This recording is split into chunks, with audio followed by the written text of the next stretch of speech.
Greetings of the day to everyone. Today we are going to discuss some important topics. Usually I discuss one important topic with you in a video, but today I am going to discuss two topics. One topic is a scheme from National Capital Delhi and the other topic is a scheme from the state of Maharashtra. Both are entirely different, but I felt that this might help you for your UPSC examination. So let us discuss this scheme. Now, Delhi government has launched a scheme, Pujari Granthi Samman scheme. Okay. Now, this scheme was announced by the former Chief Minister of Delhi, Arvind Kejriwal, on 30th December 2024. 30th December 2024 को दिल्ली के पूर्व मुख्यमंत्री श्री अरविंद केजरीवाल ने इस scheme को announce किया था. इस स्कीम का नाम है पुजारी ग्रंथि सम्मान स्कीम. अब पुजारी ग्रंथि सम्मान स्कीम क्या कहता है, इसको समझने की कोशिश करते हैं. Now let us get into the news. Delhi government recently initiated पुजारी ग्रंथि सम्मान स्कीम. सो दिल्ली गवर्नमेंट ने एक स्कीम लॉन्च किया है जिसका नाम है Pujari Granthi Samman scheme. This program aims to provide financial assistance to gurdwara priest in the region. अब ये जो प्रोग्राम है पुजारी ग्रंथि सम्मान स्कीम, इस प्रोग्राम के तहत जितने भी गुरुद्वारा के प्रीस्ट हैं, गुरुद्वारा में जो प्रीस्ट हैं दिल्ली रीजन में, उनको सम्मानित किया जाएगा. अब किस चीज से सम्मानित किया जाएगा वो अभी थोड़ी देर में समझते हैं, बट ये चीज जरूरी है कि उनको सम्मानित किया जाएगा. अब ऐसा कौन कह रहे हैं कि पुजारी ग्रंथि सम्मान स्कीम के तहत गुरुद्वारा के प्रीस्ट को सम्मानित किया जाएगा? ऐसा पूर्व मुख्यमंत्री दिल्ली के अरविंद केजरीवाल साहब कह रहे हैं. The announcement was made by former chief minister Arvind Kejriwal on 30th December. जैसे कि मैंने आपको बताया 30th दिसंबर को इन्होंने अनाउंसमेंट किया था और उन्होंने ये कहा था जो भी इस स्कीम के तहत सम्मानित होना चाहते हैं वो रजिस्ट्रेशन प्रोसेस जारी कर ले और 31 दिसंबर से रजिस्ट्रेशन प्रोसेस जारी हो जाएगा. अब इस स्कीम के बारे में कुछ और चीजें जानते हैं. पुजारी Granthi Samman scheme offers a monthly grant of ₹18,000. कितना पैसा मिलेगा? 18,000 रुपीज मंथली मिलेगा. ठीक है. अब this financial support is designated for every temple and gurdwara priest in Delhi. अब ये जो 18,000 रुपए पर मंथ मिलेगा प्रीस्ट को, ठीक है, ये खाली गुरुद्वारा के प्रीस्ट को नहीं, ये टेंपल्स के प्रीस्ट को भी मिलेगा. अब ऐसा क्यों किया जा रहा है? The initiative seeks to ensure economic stability for religious leaders who serve their community. अब वो क्या कह रहे हैं कि 18,000 रुपए जैसे ही प्रीस्ट, टेंपल और गुरुद्वारा के प्रीस्ट को मिलना चालू हो जाएगा, उनके जीवन में एक इकोनॉमिक स्टेबिलिटी आएगी या फाइनेंशियल स्टेबिलिटी आएगी. So they will have an assurance. Okay. Now this The initiative aims to provide recognition and financial security to religious figures. Okay, definitely. जो initiative launch कर रही है आम आदमी पार्टी, इसके तहत religious leaders को एक financial security और stability मिलेगा. That's a very good sign. It reflects a growing awareness of the needs of temple and gurudwara priest. ठीक है. और ये इससे ये भी है कि जो टेंपल और गुरुद्वारा के प्रीस्ट हैं उनकी भी जरूरतें हैं, उनको भी एक सिक्योरिटी चाहिए, वो चीज पूरी हो जाएगी. द स्कीम में इन्फ्लुएंस वोटर सेंटिमेंट इन अप्रोचिंग इलेक्शन. अब ध्यान से समझने की कोशिश करिए स्थिति कैसे बन रही है. इस स्कीम को हाईली क्रिटिसाइज किया गया है और हाईली क्रिटिसाइज करते हुए ओपोजिशन पार्टीज ने यह कहा है कि आपने ये स्कीम खाली वोटर सेंटिमेंट्स अपने साइड करने के लिए किया है, क्योंकि अभी दिल्ली में इलेक्शंस होने हैं तो अब वोटर सेंटिमेंट्स को अपने साइड करना चाहते हैं. तो anything for the welfare of a community और a welfare of the citizen is good, but buying vote is not the right in the world's largest democracy. That has been pointed out by the opposition party and the critics of this scheme. Now let us move further. Controversy है इस scheme से related. The scheme was not yet approved by Delhi cabinet. ये scheme Delhi cabinet ने approve नहीं करा था, cabinet ministry ने approve नहीं करा था. क्रिटिक्स हैव पॉइंटेड आउट आम आदमी party for making unfulfilled promises. अब काफी लोग ये कह रहे हैं कि आम आदमी पार्टी ने पिछले साल 10 साल लगभग दिल्ली में रूल किया है, इन्होंने काफी प्रोमिसेस ऐसे किए हैं जो कि अनफुलफिल्ड है. आज भी ये प्रोमिसेस हुए नहीं है और लोगों का ये कहना है कि इलेक्शन के टाइम पे they have what one more scheme.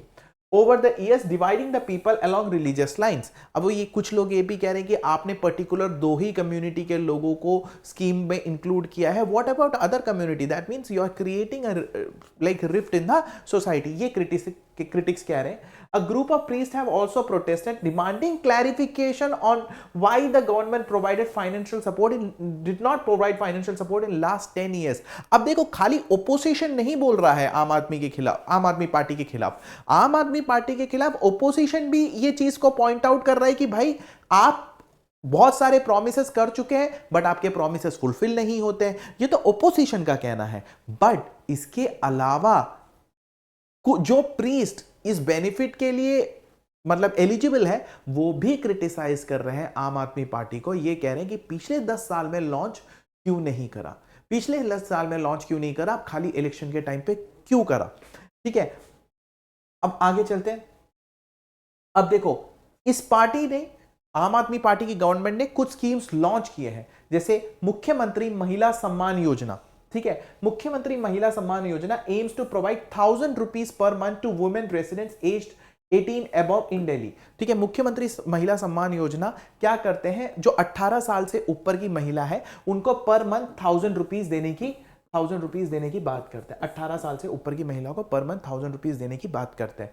ठीक है, एक संजीवनी योजना seeks to offer free treatment for individuals aged 60 and above in all private and government hospitals. ठीक है, संजीवनी योजना ये कहते हैं कि फ्री ट्रीटमेंट देंगे जो महिला 60 साल से ऊपर की हो गई, महिला और पुरुष जो 60 साल से ऊपर के हो गए उनको लाइक सीनियर सिटीजन्स को फ्री ट्रीटमेंट देंगे. अब इसमें भी एक कंट्रोवर्सी है. दो स्कीम्स लॉन्च किए, मुख्यमंत्री महिला सम्मान योजना जो महिलाओं को 1000 रुपए देंगे जो 18 साल से ऊपर है, और 60 ईयर्स से ऊपर एल्डरली पीपल को फ्री ट्रीटमेंट देंगे, संजीवनी योजना.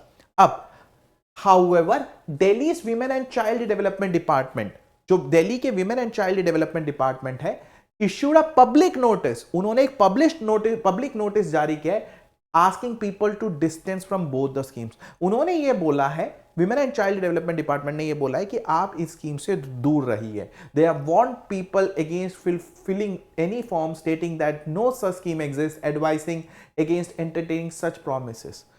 उनका कहना है कि ऐसा कोई स्कीम नहीं एग्जिस्ट करता है, आप ऐसे फेक प्रॉमिसेस में मत पड़िए. So there is a clear cut controversy that has erupted. On one end, Aam Aadmi Party has been constantly giving various schemes. They are launching one schemes after other. But the matter of the fact, is it right to like launch a scheme during the time of election? That is the first question. Second, are they doing it for the welfare of the people?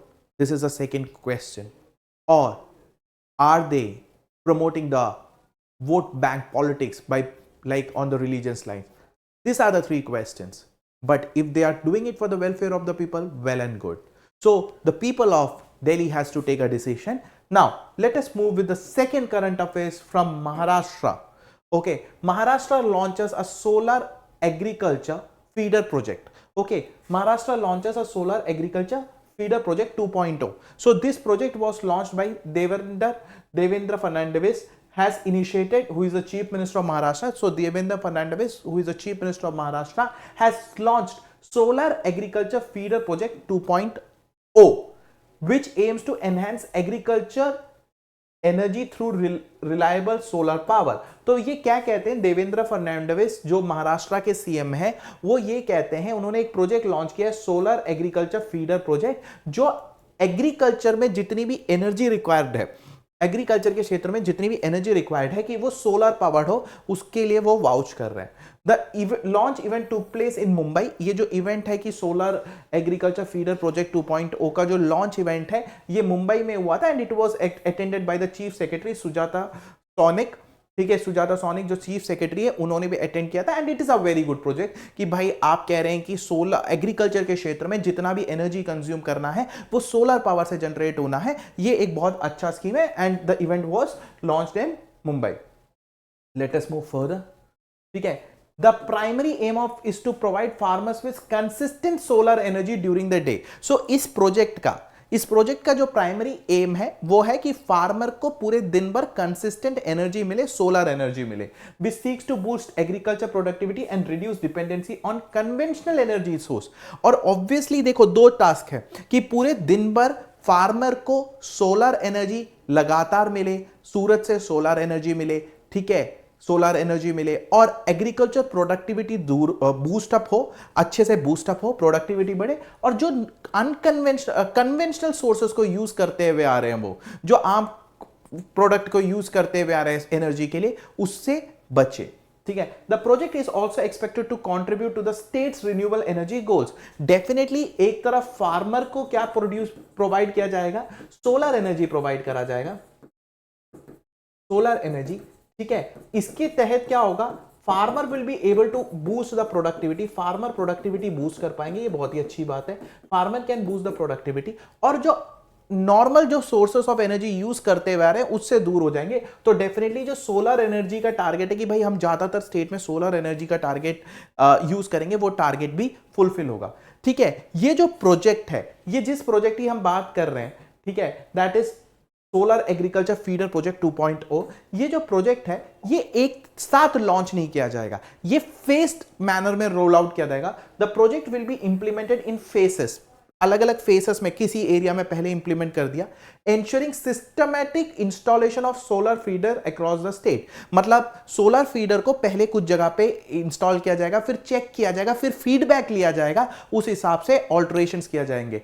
Initial installation are already underway, ये solar feeder का installation शुरू हो चुका है, जहां से farmers को solar energy मिलेगा, with a focus on areas that require immediate energy support. अब कहां पर इन्होंने मतलब सोलर फीडर को इंस्टॉल करना स्टार्ट करा है, जहां पर इमीडिएट एनर्जी की रिक्वायरमेंट है वहां पर स्टार्ट करा है। The faced out approach will allow for adjustment based on based on feedback from farmers and energy requirements. अब कुछ कुछ एरिया में सोलर फीडर लगा दिया गया है, ऑलरेडी स्टार्ट कर दिया गया है, जहां पर इमीडिएट एनर्जी रिक्वायरमेंट है। अब ऑब्वियसली कुछ कुछ जगह में लगाया तो वहां से फीडबैक लेने के बाद जब फर्दर एरियाज में लगाएंगे तो एक उसमें ऑल्टरेशन कर सकते हैं based on the feedback from farmers and based on the energy requirements. So basically जो महाराष्ट्र गवर्नमेंट ने स्कीम लॉन्च किया है, उनके चीफ मिनिस्टर ने स्कीम लॉन्च किया है, वो स्कीम बात करता है फार्मर्स को सोलर एनर्जी प्रोवाइड करना है, और कंटिन्यूस और consistent supply of solar energy होना चाहिए दिन के वक्त, जिससे वो अपनी एग्रीकल्चर प्रोडक्टिविटी को बूस्ट करे। ठीक है, एग्रीकल्चर प्रोडक्टिविटी को बूस्ट करे, और एग्रीकल्चर प्रोडक्टिविटी को बूस्ट करना के साथ साथ उनके सोलर एनर्जी का जो यूसेज है उसको बढ़ाना है, जो नॉर्मल एनर्जी सोर्सेस है उसको अवॉइड करना है, ठीक है, जिससे एक सस्टेनेबल ग्रोथ हो। Both the initiative has been taken from two different governments, one from Delhi and other from Maharashtra. If the schemes are always for the welfare of the public, it's a very good sign for the national growth. But it should not be a political agenda. It should always be for the welfare of the public. Hope you enjoyed the topic. That's all for the day. Thank you so much and have a nice day.